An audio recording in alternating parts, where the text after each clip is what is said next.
법률과 심리 그리고 운명학과 성이야기가 있는 곳 라이프 컨설팅입니다. 안녕하세요. 오늘은 남자나 여자나 그 상대 이성에게 금전적인 목적으로 접근하는 인간들이 있는데 그들을 알아보는 방법에 대해서 말씀을 드리겠습니다. 남녀의 만남의 이유는 당연히 사랑이 전제가 되어야 하는데요. 가끔은 그 질펀한 똥을 밟는 경우가 있는데요. 그건 오로지 돈을 목적으로 하는 이성을 만나서 낭패를 보게 되는 경우입니다. 가슴팍에 그 나삭이라고 명찰을 달고 다니는 것도 아니고 특별하게 눈치챌 만한 모습들이 보통 사람 눈에는 보이지 않을 때가 많아서 때로는 그 속수무책으로 당할 수밖에 없습니다. 그런데 돈을 목적으로 다가오는 남자나 여자는 상당히 공통된 모습들이 있는데요. 그것만 유의 깊게 관찰해도 웬만해서는 그런 인간들에게 삐리하게 당하지는 않습니다. 먼저 남자를 말씀드리자면 제일 먼저 할 수 있는 의심 행동은 무슨 세무조사하는 것도 아니고 상대 여성의 그 재정에 대한 정보를 수시로 수집하는 행위입니다. 가령 사는 곳이 너희 집이냐, 연봉이 얼마냐, 또 모아둔 돈이 어느 정도 있느냐, 뭐 이딴 걸 만난 지 얼마 되지 않은 상태에서 묻는 겁니다. 물론 결혼을 전제로 하는 남녀가 서로의 재정 상태를 묻는 것은 전혀 이상하지 않지만은 결혼정보회사를 통해서 결혼을 주 목적으로 만난 사이가 아닌데도 만난 지 얼마 안 된 단순한 연인관계에서 남자가 쥐눈을 뜨고 여성에게 자꾸 그딴 거를 물어보면은 의심할 수밖에 없는 거죠. 그리고 금전을 목적으로 하는 남자는 여성을 만날 때 자신의 재력과 인맥을 시시때때로 과시합니다. 그런데 여자한테는 돈을 더럽게 안 쓰죠. 가끔 선물이라고 주긴 주는데 자기 자랑을 할 때는 침을 튀면서 뭐 수억을 푼돈처럼 얘기하면서 선물이라고 여성에게 주는 건 코딱지만한 귀걸이 몇십만 원짜리 사줍니다. 그리고 생색을 내는 거죠. 일단 그거 끼고 있으라고요. 나중에 몇 억짜리 박아줄 때까지. 그리고 그놈의 사업은 왜 잘 나가다가 왜 이 여성을 만날 때쯤 그렇게 어려워지는지 항상 지금은 좀 힘든단 말을 입에 달고 삽니다. 그리고 제 친구가 아니면은 선후배가 유명한 누구누구라는 걸 자랑 삼아 얘기를 많이 하죠. 그때 직접 통화를 해보라고 하면은 얼굴이 멍게가 될 텐데 사람들이 그런 말을 잘 못합니다. 만약 엉뚱한 여성이 전화 한번 해보라고 한다고 가정을 한다면은 가오가 있지 자기는 먼저 전화를 안 한다고 하면서 코딱지나 파겠죠. 다음으로는 실상 수입이 크지 않은 남자인 것 같은데 팔목에는 짝퉁인지 오리지널인지 확인 불가능한 까르띠에 아니면은 번들번들한 롤렉스 시계를 차고 머리 한 번씩 넘길 때마다 손모가지 한 번씩 털고 넘기죠. 그리고 깔끔하게 잘 뽑은 명품 패션을 주로 입습니다. 때에 따라서는 동대문표 짝퉁 패션도 섞어서 코디를 하죠. 이런 허세는 물론 여성에게 돋보이려는 단순한 마음일 수도 있겠지만은 여성에게 자신의 재력을 과시하는 수단이기도 하니까 주의 깊게 봐야 합니다. 단순한 과시라 하더라도 그런 명품을 다 지 돈으로 사는 게 아닐 테니까 분명 가장 만만한 여성의 주머니 돈으로 치장을 할 확률이 큽니다. 그리고 또 증권사도 아니고 큰데 믿을 신을 항상 외칩니다.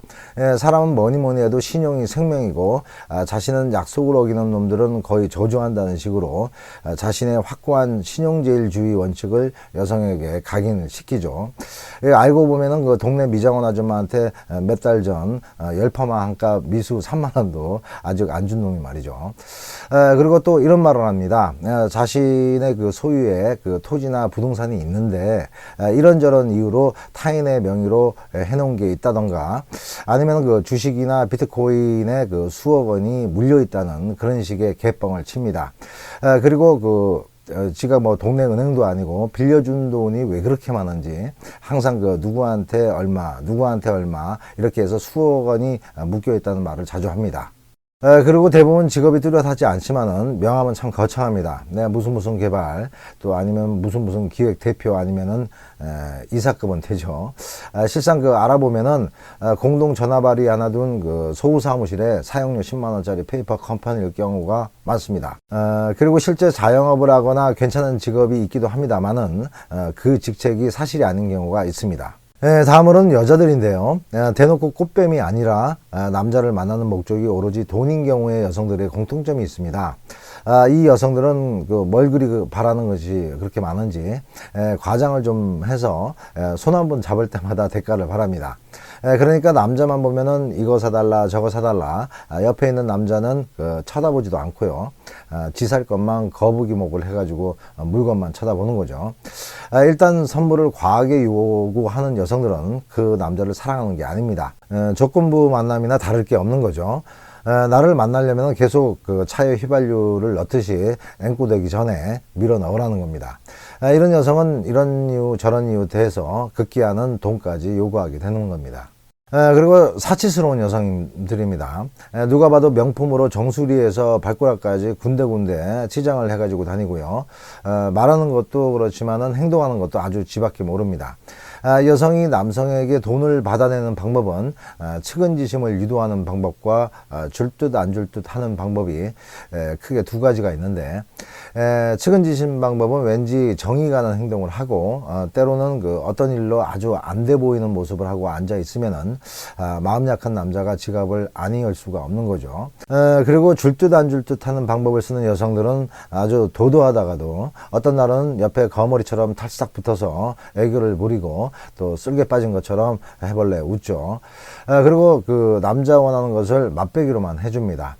돈을 주면은 애교와 키스가 있는 거고, 약발이 떨어진 상태에서는 띠하게 무슨 삐진 것처럼 전화도 잘 안 받습니다. 오늘은 간단하게 사랑은 진적의 물건과 같고 오로지 돈을 목적으로 이성을 만나는 남녀의 공통점을 알아봤습니다. 흔히 슈킹남과 슈킹녀라고 부르죠. 이런 남녀는 누굴 진실하게 사귈 수가 없습니다. 사람을 사람으로 보는 것이 아니라 오로지 움직이는 ATM기로 아는 거죠. 정상적인 남녀도 사실 상황에 따라서 서로에게 돈을 빌려 쓸 수가 있습니다. 그것도 안 되면은 뭐 둘이서 남남이나 다를 게 없으니까요. 하지만 그것은 상대의 은근한 부담이나 강요에 의해서가 아니라 우연히 알게 된 상대의 어려움이나 기회를 자신 스스로의 우러나온 마음으로 도와주는 것이어야 하는 겁니다. 그 외에 금전거래는 연애관계에서 돈 문제로 가슴 아픈 결과로 볼 수 있는 상황을 많이 만듭니다. 특히 남성이 여성에게 돈을 요구할 때는 아까 말씀드린 그런 식으로 자신의 변제 능력에 대해서 어필을 상당히 많이 할 수밖에 없는 것입니다. 만약 그런 재력과 자신의 능력을 과하게 떠들다가 어느 날 돈 얘기를 슬며시 한다면은 그날부로 연인 관계를 오프시키십시오. 특히 어려운 부탁은 더더욱 사랑하는 사람에게 본능적으로 할 수가 없게 돼 있습니다. 어떤 이유에서라도 콩할 만한 위험 요소가 있는 일은 내가 아끼는 여성에게 부탁할 수가 없는 것입니다. 나중을 생각하면 말이죠. 자, 오늘은 돈 뜯어가는 남자와 여자들의 공통점에 대해서 말씀을 드렸습니다. 여기까지 시청해 주신 분들 중에 부부 문제 또 연애 문제로 고민하시는 분들이 있다면 언제라도 연락을 주십시오. 원인을 잘못 이해하고 있으면 백날 생각하셔도 답이 나오질 않습니다. 어려워 마시고요. 그냥 알던 사람이라고 생각하시고 편안하게 전화 주시면 됩니다. 소정의 상담료는 있습니다. 상담 주시면요 명쾌하게 고민을 해결해 드리겠습니다. 그리고 영상이 유익하셨다면 구독, 좋아요 꼭 좀 부탁드리겠습니다. 여기까지 봐주신 분들 앞으로 좋은 일 많으실 겁니다. 음지가 양지됩니다. 안녕히 계세요. 입니다.